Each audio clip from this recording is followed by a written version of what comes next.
이 복된 주일에 허락하신 하나님의 말씀 함께 보겠습니다. 에베소서 5장 1절에서 4절 말씀입니다.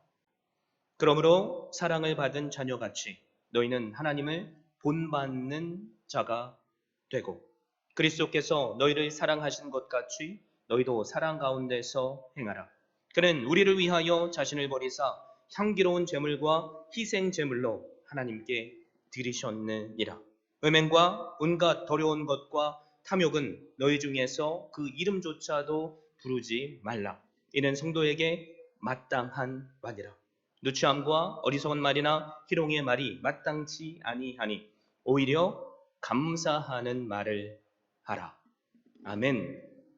저는 이 복된 주일에 허락하신 말씀을 힘입어서 오히려 감사의 말을 하라 라는 제목으로 말씀을 증거하고자 합니다. 여러분, 우리가 함께 성경을 읽다 보면 여러 곳에서 예수 그리스도를 본받으라 라는 말씀이 나오죠. 특별히 오늘 말씀에도 너희는 하나님을 본받는 자가 되라 라고 말씀합니다. 그래서 많은 분들이 주님을 믿는 믿음으로 가지는 소원이 있다면 예수 그리스도를 본받기를 원한다는 겁니다. 또 하나님을 닮기를 원한다는 겁니다. 저도 마찬가지입니다.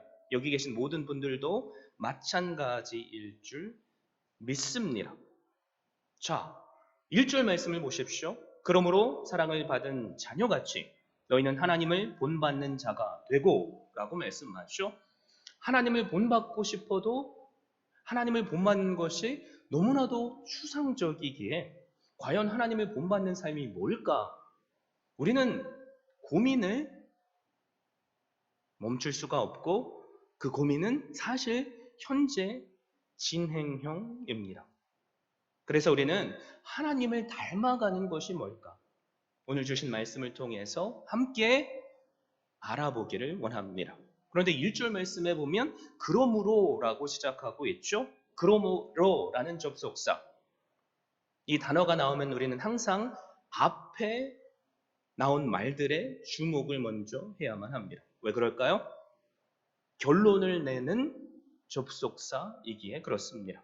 그런데 5장 1절에 그러므로는 바로 4장에 나오는 앞 구절뿐만이 아니라 에베소서 전체의 결론이라고 할 수 있습니다. 좀 더 자세하게 말하면 에베소서 1장의 말씀과 연결되어 있다는 거죠. 예를 들어서 3장과 4장을 보면 이러므로 그런즉 그러므로라는 단어들이 계속 반복해서 나옵니다. 5번씩이나 나오는데 다 이 문단들은 바로 에베소서 1장의 핵심 구절에 연결되어 있습니다. 그래서 에베소서 1장의 핵심 구절은 뭐죠? 바로 1장 4절에서 5절입니다. 제가 여러분께 읽어드리겠습니다. 곧 창세전에 그리스도 안에서 우리를 택하사 우리로 사랑 안에서 그 앞에 거룩하고 흠이 없게 하시려고 그 기쁘신 뜻대로 우리를 예정하사 예수 그리스도로 말미암아 자기의 아들들이 되게 하셨으니. 성경은 분명히 우리에게 선포하죠. 창세전부터 우리가 이 땅에 존재하기 이전부터 하나님은 우리를 선택하셨고 거룩한 하나님의 자녀가 되게 하시기 위해서 예수 그리스도로 말미암아 하나님이 아들이 되게 하셨다는 겁니다. 그래서 바로 이 말씀이 에베소서의 대전제입니다. 자, 그러면 5장 1절의 말씀도 에베소서 1장 5절에 이어서 붙이면 앞뒤 문맥이 딱 맞습니다. 제가 붙여서 한번 읽어보겠습니다. 그 기쁘신 뜻대로 우리를 예정하사 예수 그리스도로 말미암아 자기의 아들들이 되게 하셨으니 그러므로 사랑을 받은 자녀같이 너희는 하나님을 본받는 자가 되고. 신기하죠? 1장 5절과 5장 1절의 말씀이 서로 완벽하게 연결이 됩니다. 자, 우리가 하나님을 닮아야 되는 이유 뭘까요? 우리가 하나님의 자녀이기에 그렇습니다. 내가 원하지 않아도 사실 우리는 다 알죠. 내 자녀가 나를 닮았다는 것을요. 내 부모가 아무리 싫고 닮고 싶지 않을지라도 우리는 다 부모를 닮았습니다. 좋은 것만이 아니라 나쁜 것도 말이죠. 그렇기 때문에 우리는 하나님을 닮아야만 합니다. 자, 그렇다면 도대체 우리가 어떻게 살아야지 하나님을 닮을 수 있을까? 이게 우리의 의문이 되어야 하겠죠? 감사한 것은 그 답이 바로 2절 말씀에서 나옵니다. 그리스도께서 너희를 사랑하신 것 같이 너희도 사랑 가운데서 행하라. 그는 우리를 위하여 자신을 버리사 향기로운 제물과 희생 제물로 하나님께 드리셨느니라. 이 말씀을 제가 묵상하는데 마음이 너무나도 무거웠습니다. 이 말씀을 그냥 읽어보면 하나님께서 우리에게 무엇을 요구하시죠? 나 자신을 버리기를 요구하시고 예수님께서 십자가에 우리를 대신해서 희생 제물이 되셨듯이 우리도 나 자신을 죽이고 예수님처럼 십자가를 지듯 희생 제물이 되라고 말씀하시기에 마음이 너무나도 무거웠습니다. 여러분 어떻게 생각하세요? 이 말씀대로 나는 할 수 있습니다. 자신 있게 손 들고 대답하실 분 계시겠습니까? 하나님께서 원하시면 예수님처럼 제가 십자가를 지고 희생 제물로 오늘 죽겠습니다. 그렇게 하실 수 있겠어요? 솔직히 저는 자신이 없어요. 왜 그럴까요? 우리는 단 하루라도 더 살고 싶은 육신의 욕망 가운데 살기 때문에 그렇습니다. 그래서 하나님을 닮아가는 것의 가장 첫 번째는 뭐예요?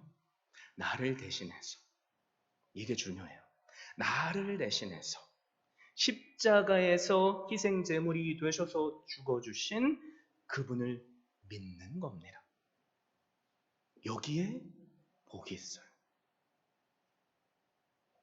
우리가 예수 그리스도를 믿는다면 우리는 예수님처럼 희생제물이 되지 않아도 됩니다.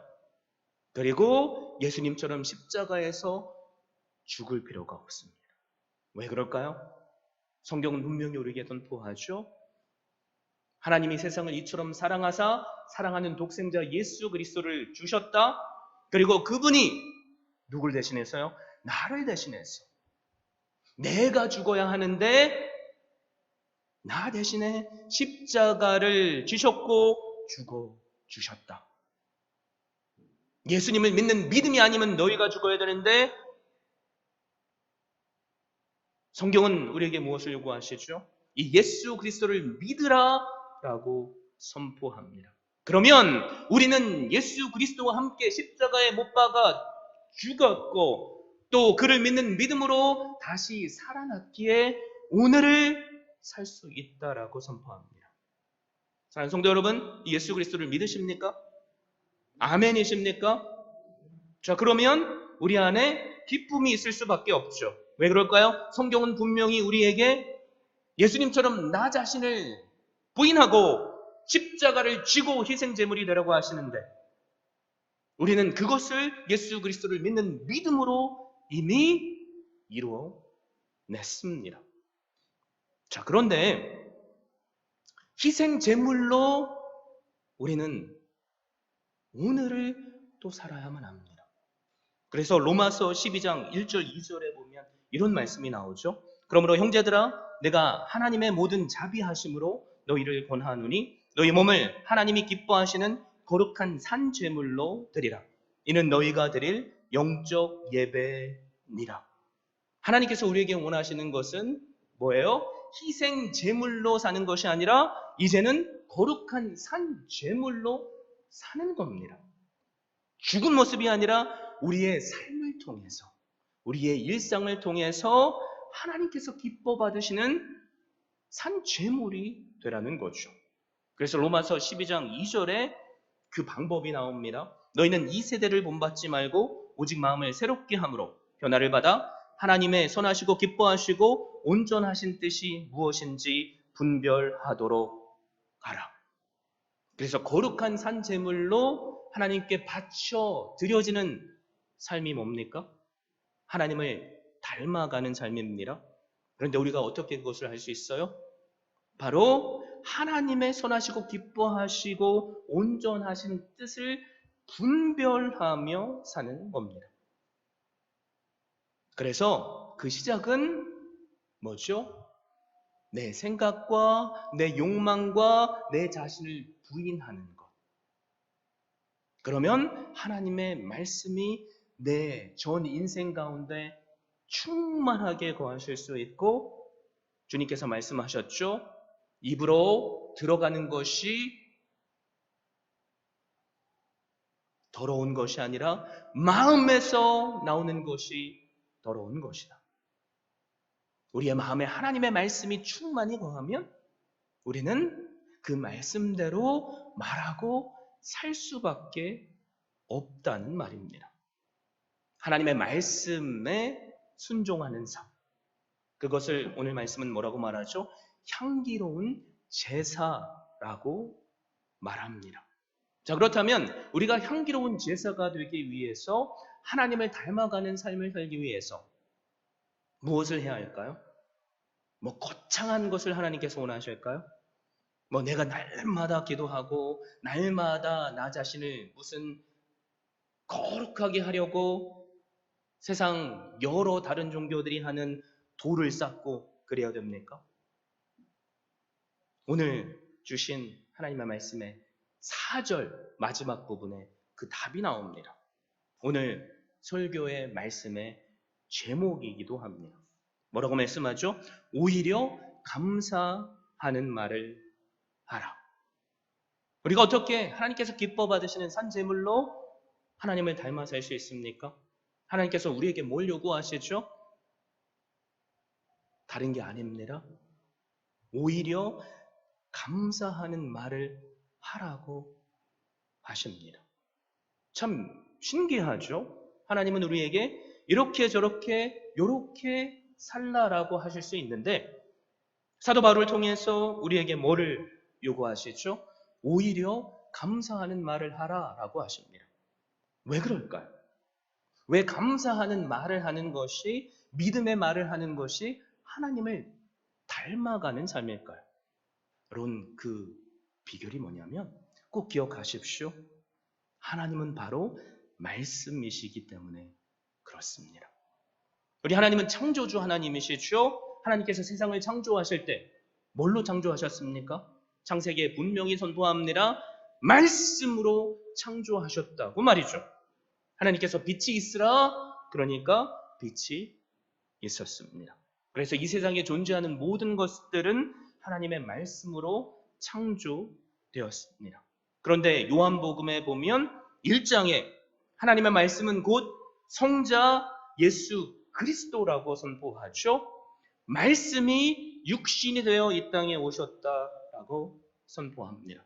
그래서 말씀은 피조물이 아닙니다. 바로 하나님이십니다. 자, 그런데 창세기의 말씀을 통해서 하나님께서 인간을 어떻게 만드셨다고 했죠? 하나님의 형상을 닮은 존재로 만들었다고 했습니다.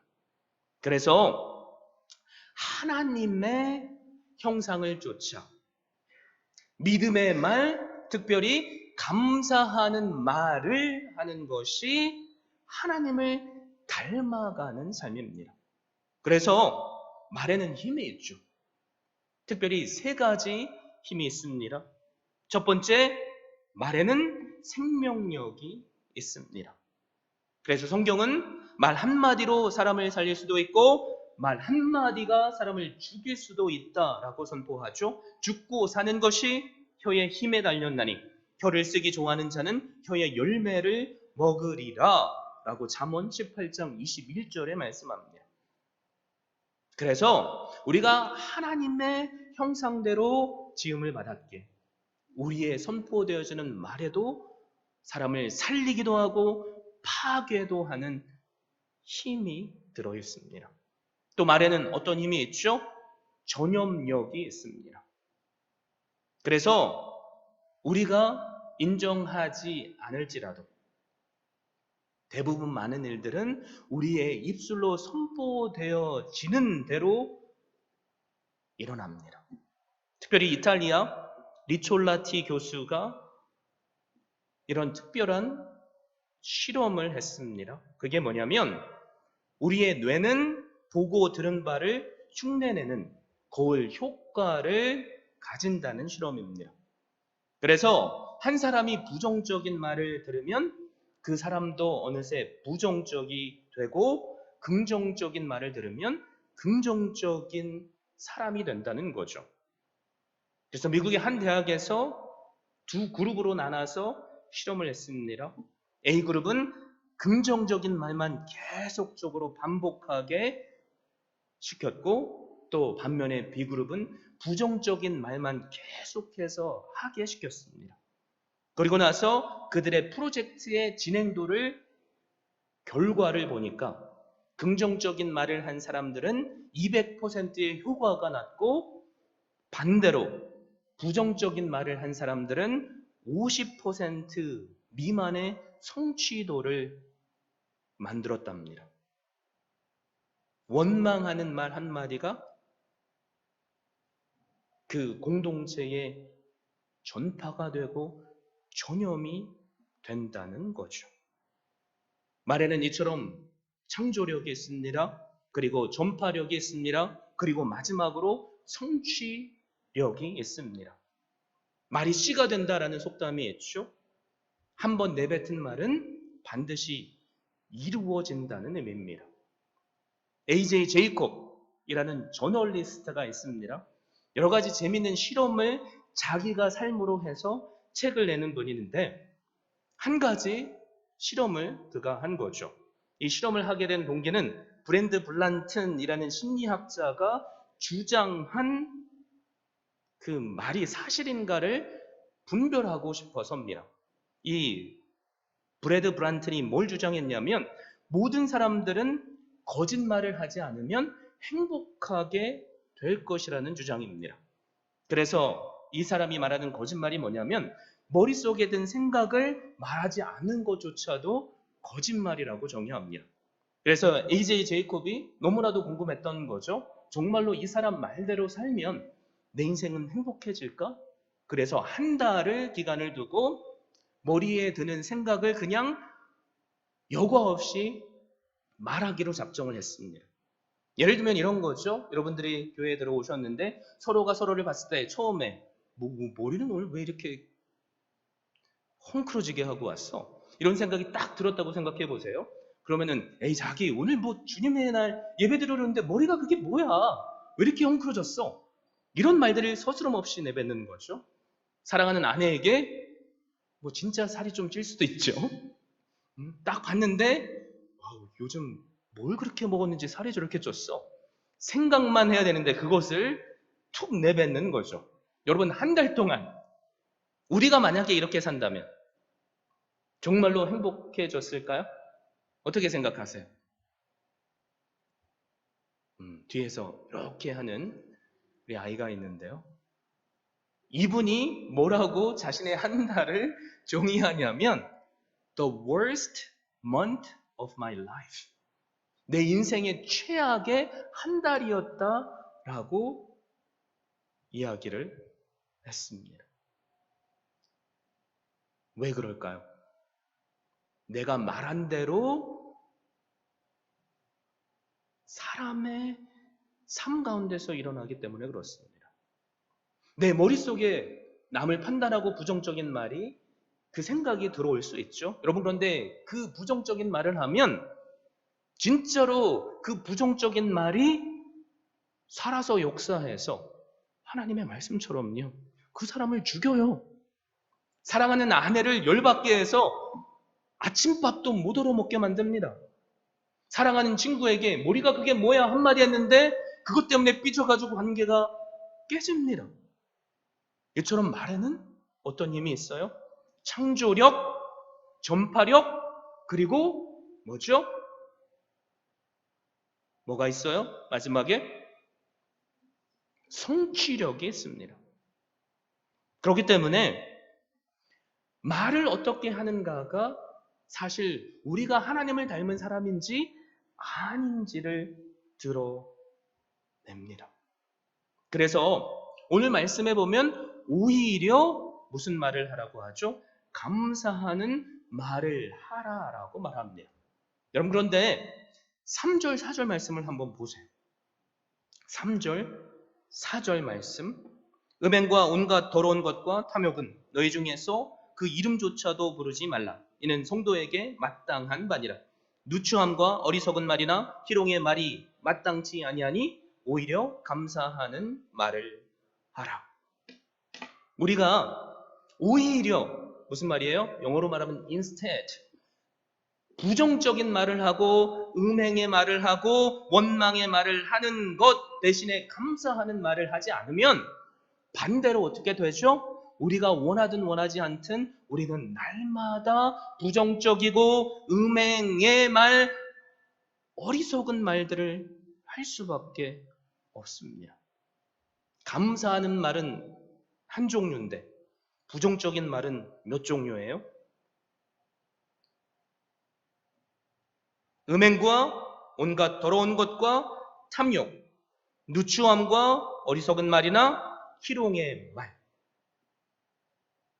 주신 말씀을 통해서 우리가 깨닫는 게 뭐죠? 우리는 선택적으로 모든 상황에서 오히려 감사하는 말을 해야 된다는 겁니다. 반대로 말하면 감사의 말을 하지 않으면 우리는 저절로 부정적인 말들을 할 수밖에 없습니다. 그러므로 여러분 성경은 우리에게 선포하죠. 범사에 감사하라. 이는 그리스도 예수 안에서 너희를 향하신 하나님의 뜻이니라. 데살로니가전서 5장 18절 말씀입니다. 자, 그래서 이 원리를 꼭 기억하십시오. 모든 일이 잘 될 때 감사하면 그 잘됨이 또 다른 감사가 됩니다. 반대로요. 모든 일이 잘못될 때 감사하면 그 일은 해결됩니다. 이게 하나님께서 우리에게 허락하시는 놀라운 복입니다. 그럼에도 불구하고 목사님, 감사할 것이 하나도 없는 제 삶은 어떻게 해요? 라고 말씀하실 분 혹시 계실지 모르겠어요. 여러분 감사, 땡크죠? 그건 원래 무슨 단어에서 나왔습니까? think라는 단어에서 나왔습니다. 그래서 우리는 사실 감사거리를 생각하면 할수록 우리의 입술은 감사의 고백을 할 수밖에 없습니다. 한번 생각해 보세요. 오늘 아침에 주님의 전에 나올 수 있는 것도 감사하죠. 내 몸이 아파서 나는 주님의 전에서 예배를 드리고 싶은데 못 나오신 분들의 마음 여러분 이해하세요? 제가 코로나에 걸려보니까 하나님께서 나에게 허락하신 이 예배당 이 하나만으로도 감사할 제목들이 너무나도 많다는 것을 깨닫게 되었습니다. 하나님께서 우리에게 건강을 주심에 우리가 얼마나 감사할 수 있습니까? 그래서 감사는 감사할 이유가 있어서 하는 것이 아니라 모든 상황에 감사하는 겁니다. 그럼에도 불구하고 우리의 시선을 세상으로 돌리면 우리는 감사하지 않을 이유가 넘쳐나죠. 여러분 뉴스를 보십시오. 3분의 2 이상이 불행한 일들만 일어나고 불평할 일들밖에 없습니다. 그것에 우리의 귀를 기울이면 우리도 나도 모르게 어떻게 되죠? 그 뉴스의 부정적인 그 말 때문에 부정적인 사람이 되어버립니다. 여러분 그런데 그 부정적인 상황 속에서도 우리는 여전히 감사할 수 있죠. 왜 그렇습니까? 여전히 하나님께서 나와 함께 하시며 그 부정적인 상황 가운데서도 나를 지키시는 것을 깨달을 수 있기 때문에 그렇습니다. 그래서 오늘 말씀은 우리에게 무엇을 선포하죠? 오히려 감사하는 말을 하라 라고 선포합니다. 그러므로 기억하십시오. 우리의 말에는 사람을 죽이기도 살리기도 하는 힘이 있습니다. 우리의 말은 향기가 될 수도 있고 또 악취가 될 수 있는 전파력이 있습니다. 그리고 우리의 말에는 그대로 이루어지는 성취력이 있습니다. 그 가장 극명한 예가 뭐죠? 출애굽한 이스라엘 백성들 12명의 각 지파의 리더들을 뽑았습니다. 그리고 가나안 땅을 정탐하게 만들었죠. 여러분, 가나안 땅을 정탐하고 온 그 정탐꾼들 중에 10명은 부정적인 말을 했습니다. 그런데 기억하세요. 그 부정적인 말은 다 사실입니다. 우리가 그곳에 가보니 우리는 우리의 적들에 비해서 메뚜기와 같은 존재다. 우리가 그들에게 전쟁을 하러 나가면 우리는 그들에게 밟혀 죽게 될 것이다. 12명 중에 10명이 그렇게 말하니까 우리가 함께 살펴본 말의 힘대로 그 불평이 어떻게 돼요? 전염이 되어버렸습니다. 이스라엘 백성들이 직접 가보지 않았음에도 불구하고 밤새도록 울면서 하나님 앞에 불평하고 뭐라고 말하죠? 우리가 애굽에서 차라리 죽었으면 좋았을 것을, 아니 광야에서 죽었으면 좋았을 것을 우리를 왜 여기까지 데리고 왔냐라고 말합니다. 그런데 이스라엘 백성들이 말한 대로 하나님은 행하셨습니다. 여러분, 우리가 기도할 때만 하나님은 우리를 보신다고, 우리를 들으신다고 생각하지 마십시오. 하나님은 우리의 모든 말을 들으십니다. 이스라엘 백성들이 하나님 앞에서 차라리 우리가 광야에서 죽었으면 나았을 것이라고 말했던 것처럼요. 그래서 하나님은 뭐라고 선포하십니까? 너희들이 말한 대로 다 이루겠다고 하시고 40년 동안 이스라엘 그 지역을 들어가지 못하게 하시고 백성들을 광야에서 방황케 하시며 다 광야에서 쓰러져 죽게 하셨습니다. 여러분, 그런데 그 죽음을 피한 사람들이 있어요. 누굴까요? 정탐꾼들 중에 두 사람, 여호수아와 갈렙. 민수기 14장 6절에서 9절, 그들이 어떤 행동을 하고 어떤 말을 하는지 여러분 보세요. 그 땅을 정탐한 자 중 눈의 아들 여호수아와 여분네의 아들 갈렙이 자기들의 옷을 찢고, 옷을 찢는 것은 하나님 앞에 통회하며 회개하는 겁니다. 이스라엘 자손의 온 회중에게 말하여 이르되 우리가 두루 다니며 정탐한 땅은 심히 아름다운 땅이라. 여호와께서 우리를 기뻐하시면 우리를 그 땅으로 인도하여 내리시고 그 땅을 우리에게 주시리라. 이는 과연 젖과 꿀이 흐르는 땅이니라. 다만 여호와를 거역하지는 말라. 또 그 땅 백성을 두려워하지 말라. 그들은 우리의 먹이라. 그들의 보호자는 그들에게서 떠났고 여호와는 우리와 함께 하시느니라.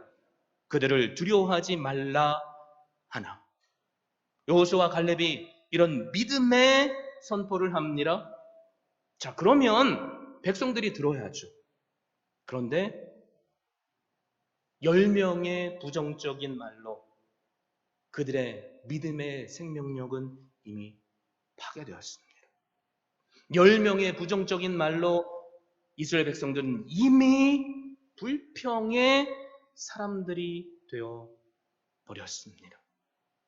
그러니까 돌을 들어서 이 두 사람을 쳐 죽이려고 합니다. 여러분, 그런데 하나님이 어떻게 행하셨죠? 돌을 들어서 이 둘을 쳐 죽이려 했던 사람들은 광야에서 그들이 말한 대로 다 쓰러져 죽게 하셨으나 여호수아와 갈렙만큼은 그들의 입술로 고백한 대로 가나안 땅에 들어가게 하셨으며 적들을 이기게 하셨고 또 적과 꿀이 흐른 땅을 누리게 하셨습니다.